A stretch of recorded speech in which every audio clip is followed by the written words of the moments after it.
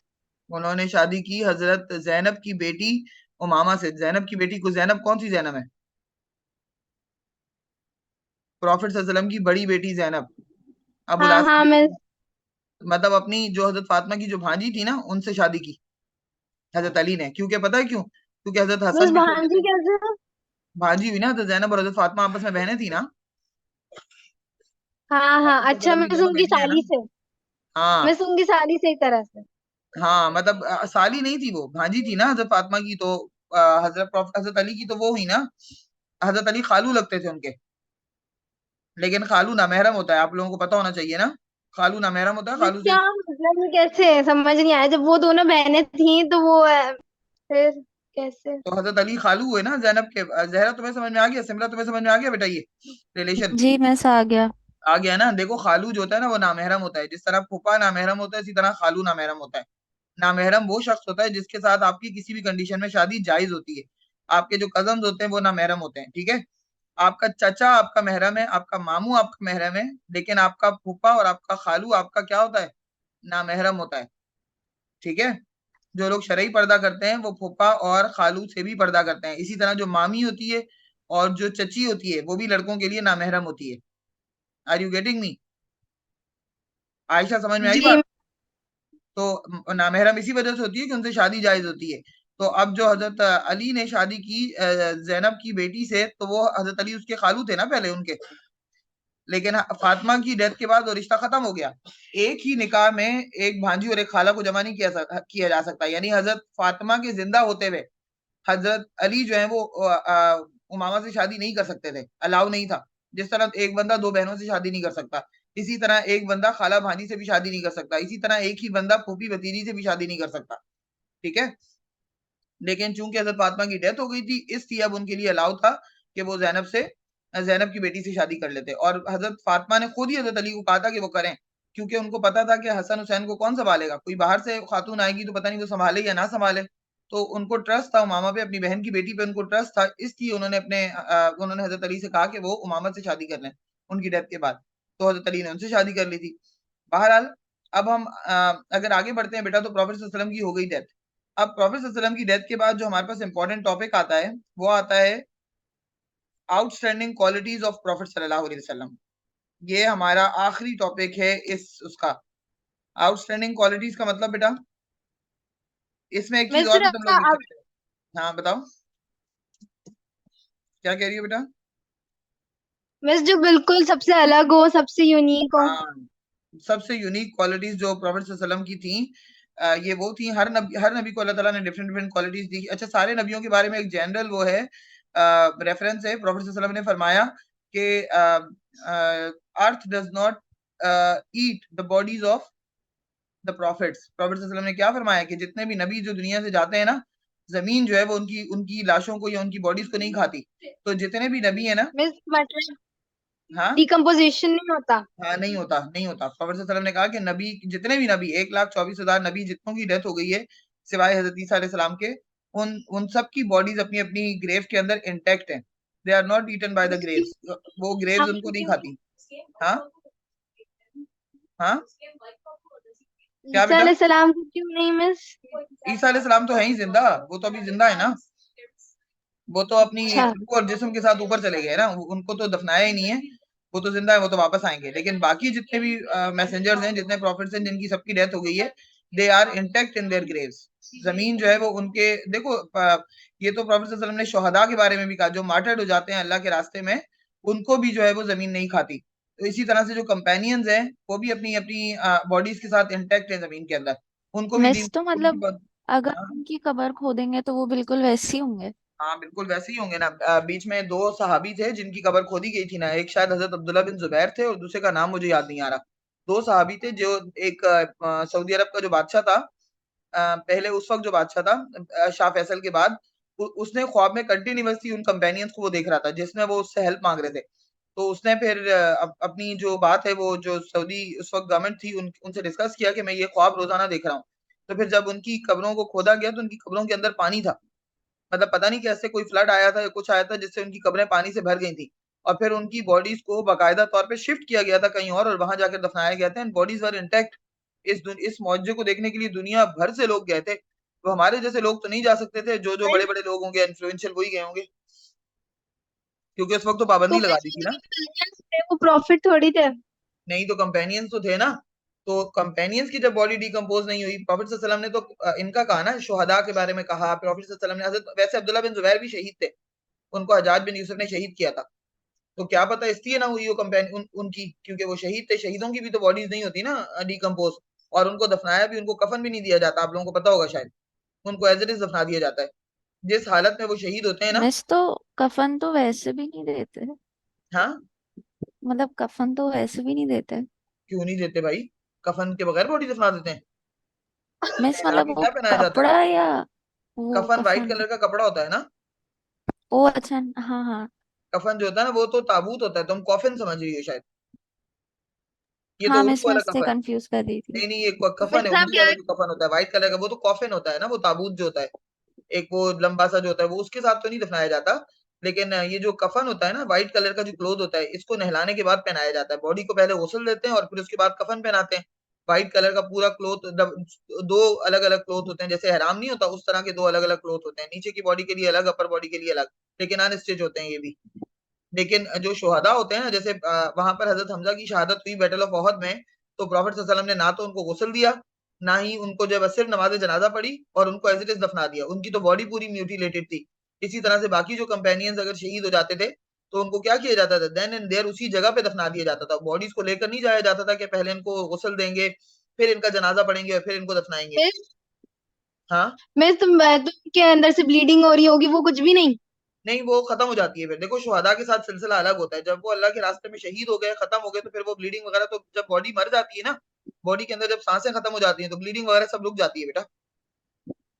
वो तो बॉडी का सिस्टम ही अच्छा। खत्म हो गया ना, जब आपके अंदर से सोल ही तो निकल मिस गई, तो तो अब वो मिस वो सिस्टम खत्म। कब्रिस्तान नहीं लेके जाते, जहाँ होता है वहीं कर देते हैं, वहीं दफना नहीं देते नहीं, हैं। यहाँ तो लेके जाते हैं कब्रिस्तान। मतलब यहाँ जैसे कोई शहीद हो जाता है, तो जैसे अगर कोई बॉर्डर पे शहीद हो गया, तो उसको पाकिस्तान लाया जाता है, उसकी बॉडी को गार्ड ऑफ ऑनर्स दिए जाते हैं, और फिर फिर दफनाया जाता है, नमाज जनाजा पढ़ी जाती है, वो सब अलग है।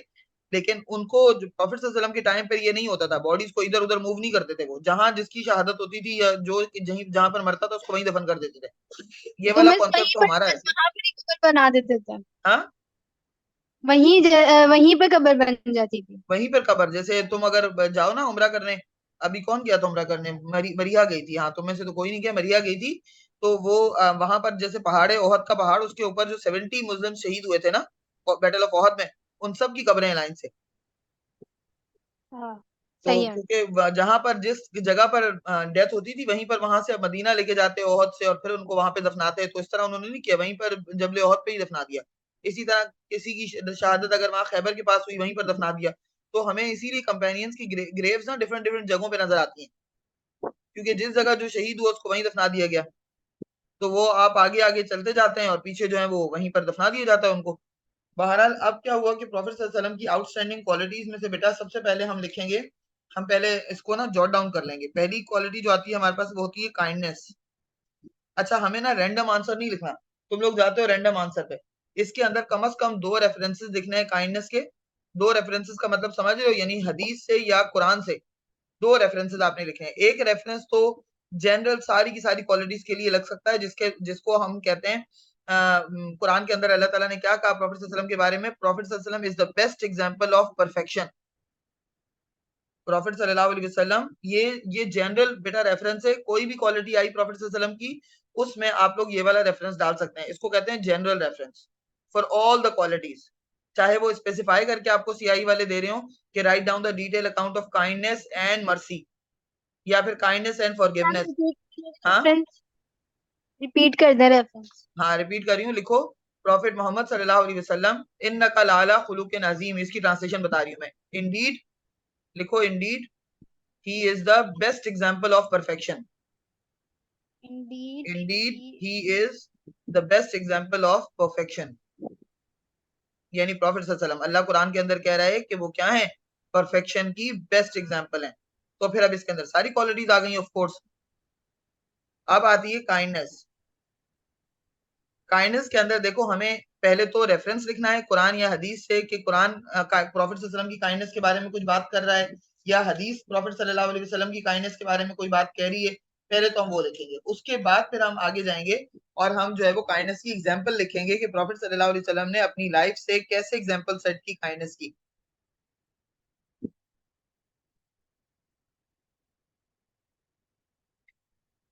सबसे पहले तो हम कुरान का रेफरेंस लिखेंगे काइंडनेस पे।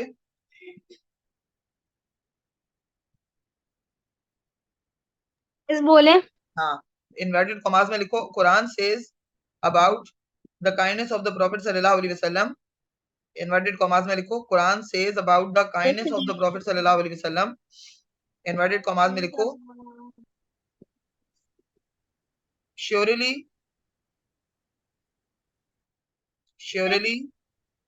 देयर एक हैज सेकंड में कम। हाँ, इन्वर्टेड कुरान कॉमास। सेज हाँ अबाउट हाँ, दी आराम आराम से बोल रही हूँ। क्या? कुछ नहीं बस हाँ, लिखो इन्वर्टेड कॉमास में। पहले तो लिखा ना Quran says about the kindness of the prophet सल्लल्लाहु अलैहि वसल्लम। अब इन्वर्टेड कॉमास में लिखो surely there has come to you a messenger amongst yourselves. तुम ही में से मैसेंजर आया तुम्हारे पास। Surely there has come to you a messenger amongst you. में से क्या स्टार्ट करना है कि Quran says about the Quran kindness of says the about the prophet. Kindness of profit सल्लल्लाहु अलैहि वसल्लम। कुरान प्रॉफिट सल्लल्लाहु अलैहि वसल्लम की काइंडनेस को कैसे एलाबोरेट कर रहा है? सूरत नंबर 9 आयत नंबर 128 में अल्लाह ताला कह रहा है surely there has come to you. ये श्योरली से ना इन्वर्टेड कॉमास स्टार्ट करना। Surely there has come to you a messenger amongst you. तुम में से एक नबी आया तुम ही में से। ठीक है, इसका मतलब ये है। फिर आगे कॉमा के बाद लिखो heavy upon. Surely there has come हाँ, surely there has come to you a messenger amongst you. There has miss come among और amongst amongst you, comma, heavy upon him is your suffering। यानी उसके ऊपर तुम्हारा सफर करना या तुम्हारी तकलीफ उसके ऊपर बहुत भारी होती है। वो नबी है अल्लाह का, तुम ही में से आया है, लेकिन वो तुम्हारे बारे में इतना सोचता है कि तुम्हारी तकलीफ उसको बहुत ज्यादा महसूस होती है, उसके ऊपर बहुत भारी गुजरती है तुम्हारी तकलीफ। Heavy upon you. उसकी कंटिन्यूएशन है हाँ कंटिन्यूएशन है हाँ हाँ, कंटिन्यूएशन है। Heavy upon him is your suffering and he actually desires your welfare। Heavy upon him is your suffering and he actually desires your welfare। यानी वो हकीकत में तुम्हारी भलाई चाहता है। वेलफेयर, फिर कॉमा, मिस मिस हैविंग है या हैवी है heavy upon him। Heavy upon him is your suffering and he actually desires your welfare। WELFARE, welfare। फिर comma, to the believers he is most kind and merciful। To the believers he is most kind and merciful। आ गई ना kindness इसके अंदर, आयत के अंदर। यानी ये तो प्रॉफिट सल्लल्लाहु अलैहि वसल्लम ने भी नहीं कहा, ये तो अल्लाह ताला खुद कुरान के अंदर कह रहा है। Miss he is most to the believers he is most kind and merciful. यानी बिलीवर्स के लिए वो बहुत ही मेहरबान और मर्सीफुल है। To the believers he is most kind and merciful. Inverted commas close. Miss एक बार सुन ले हाँ बताओ, बाकी लोग भी बेटा अपने surely रिकॉल कर लो। हाँ surely there has come to you a हाँ। messenger amongst you heavy upon him is your suffering and he actually desires your welfare to to the believer believers, he is most kind and merciful हाँ बस inverted commas close. ठीक है, सबने सही लिखा है बेटा रेफरेंस। जी मिस चलो अब आगे बढ़ो। प्रॉफिट सल्लल्लाहु अलैहि वसल्लम ने खुद भी अपने बारे में क्या कहा? प्रॉफिट सल्लल्लाहु अलैहि वसल्लम सेड, तुम लोगों की बुक के अंदर भी ये रेफरेंस है, जो जमीन वालों पे रहम करता है आसमान वाला उस पर रहम करता है। तो ये हदीस प्रॉफिट सल्लल्लाहु अलैहि वसल्लम की है। प्रॉफिट सल्लल्लाहु अलैहि वसल्लम सेड, देखो प्रॉफिट सल्लल्लाहु अलैहि वसल्लम सेड अबाउट काइंडनेस। प्रॉफिट सल्लल्लाहु अलैहि वसल्लम सेड अबाउट काइंडनेस, फिर इनवर्टेड कॉमास में लिखो show kindness to dweller on earth. यानी जमीन पे रहने वालों पर रहम करो, आसमान वाला तुम पे रहम करेगा। Show kindness to the dwellers of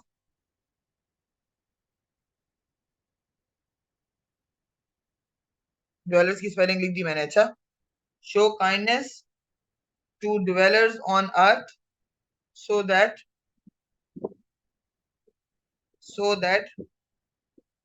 show kindness to dwellers on earth so that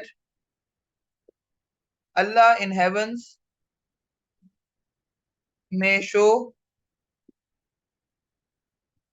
Allah